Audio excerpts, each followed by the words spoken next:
Okay, so during the last international break for the World Cup qualifiers for Qatar, I was asked by a viewer on a live stream to do more sports history videos, especially during international breaks that not all fans may enjoy, or when it's an off-season. Now, unfortunately, because I cover all sports on this channel, and there's never really a true, what I say, quiet period or an off-season, because there's always something happening, it's kind of hard to actually really fit these in and spend the time researching and being a bookworm that I used to when I was focusing only on a couple of sports. But I thought, you know what, I'll do it anyway. I will do it anyway. There's lots of breaking news stories that I could do for clicks, but actually, you know what, I like doing these history videos. Now, this video is interesting because when I describe the player's background, it might give the player away who played predominantly for Leicester City. However, he also played for Birmingham, so I'm sort of giving it away. Have you guessed yet? He's half Turkish, half English. Have you guessed yet? Have a guess? It's Muzzy, Izzet.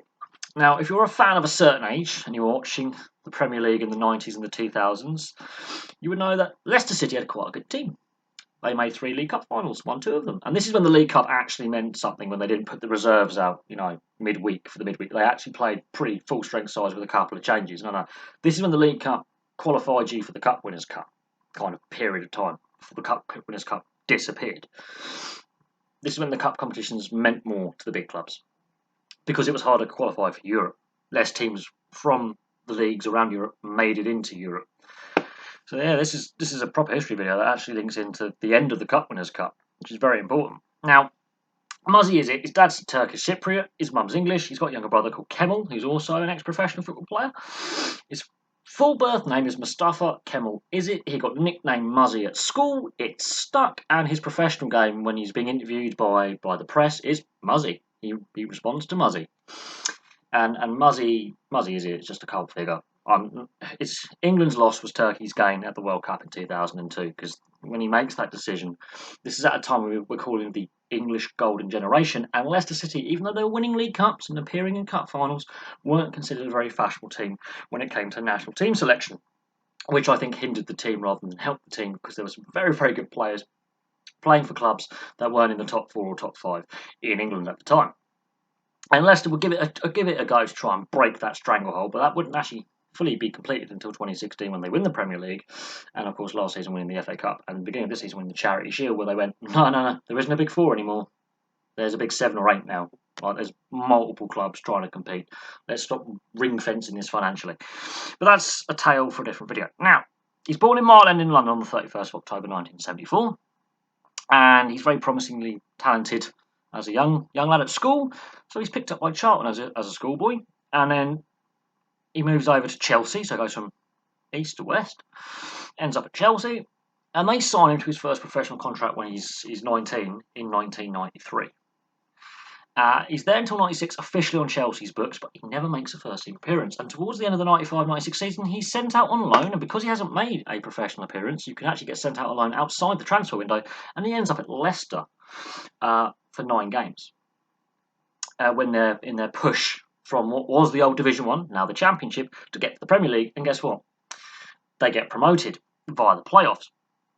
He then signs his full-time contract with Leicester, moving on from Chelsea, because Leicester were given the option to buy at a reduced fee, for the start of the 96-97 season, which will prove crucial, because he forms a midfield partnership with a Northern Irishman, who would end up managing Hibs and Celtic in the SPL, called Neil Lennon. And they have become, and they still are, in my opinion, cult heroes at Leicester City with the fan base. And this is where they're playing at the old stadium, not the King Power. Oh, no. This is when Walkers are sponsoring them, and they're playing at Filbert Street. And the pitch is not what we would class as a Premier League quality pitch, so it's a bit choppy, is the best way to describe the Leicester City pitch in the late 90s. It wasn't the best playing surface, but a lot of playing surfaces at the time were looking very, very tired and worn out. And as the money streams into the Premier League, obviously the playing facilities and the stadiums would massively improve to where we are today. In his period at Leicester, including the 9 games on loan, he scores 38 goals and plays 269 games. In this period, he wins the League Cup twice, in 96-97 season and the 99-2000 season, and was a runner-up in the 98-99 season. So Leicester, for their period in the Premier League before they get relegated the first time, are actually a pretty decent side. pretty decent side. There's also had Robbie Savage in that side as well.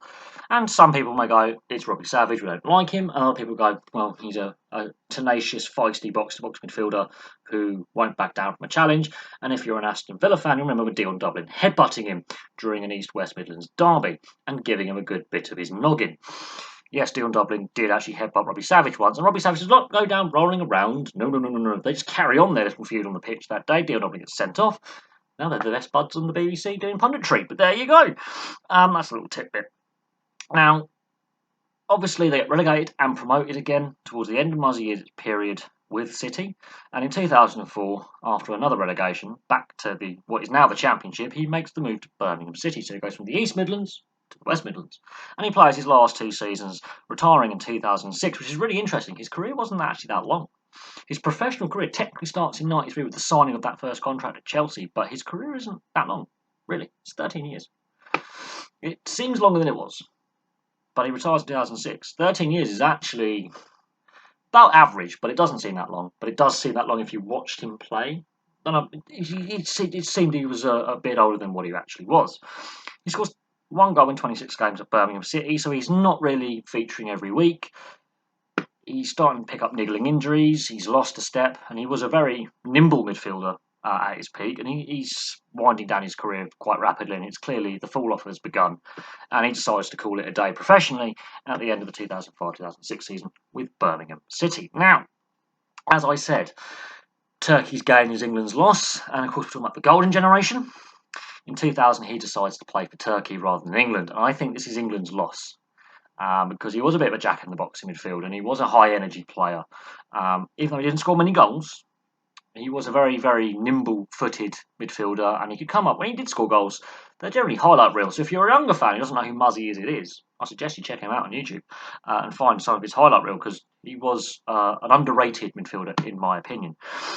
He appears at the 2002 World Cup as part of that Turkey squad that makes the semi-finals and finishes third. And of course, if you're a fan of a certain age like me, you'll remember Rivaldo play acting that the ball hit him in the face when the player just barely strikes the ball at his foot.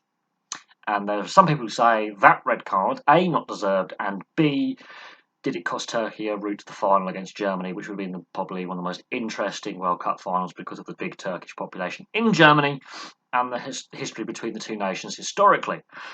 Were Turkey the best side never to win the World Cup? That is a good question. They had a very good side that year.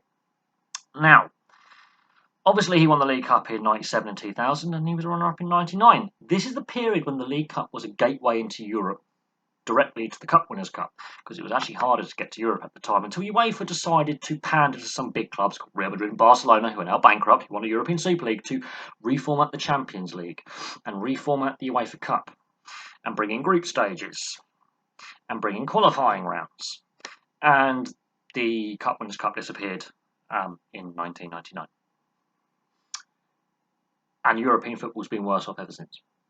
But that's another story, and I think UEFA should bring back the Cup Winners' Cup, personally, and reformat the Champions League and Europa League, UEFA Cup, in my mind, back to what it was like pre-1997, when it was actually harder to get into Europe, and you had smaller clubs like Leicester at the time, who normally wouldn't qualify for Europe via the Champions League or what is now the UEFA Cup, because their league position was too low.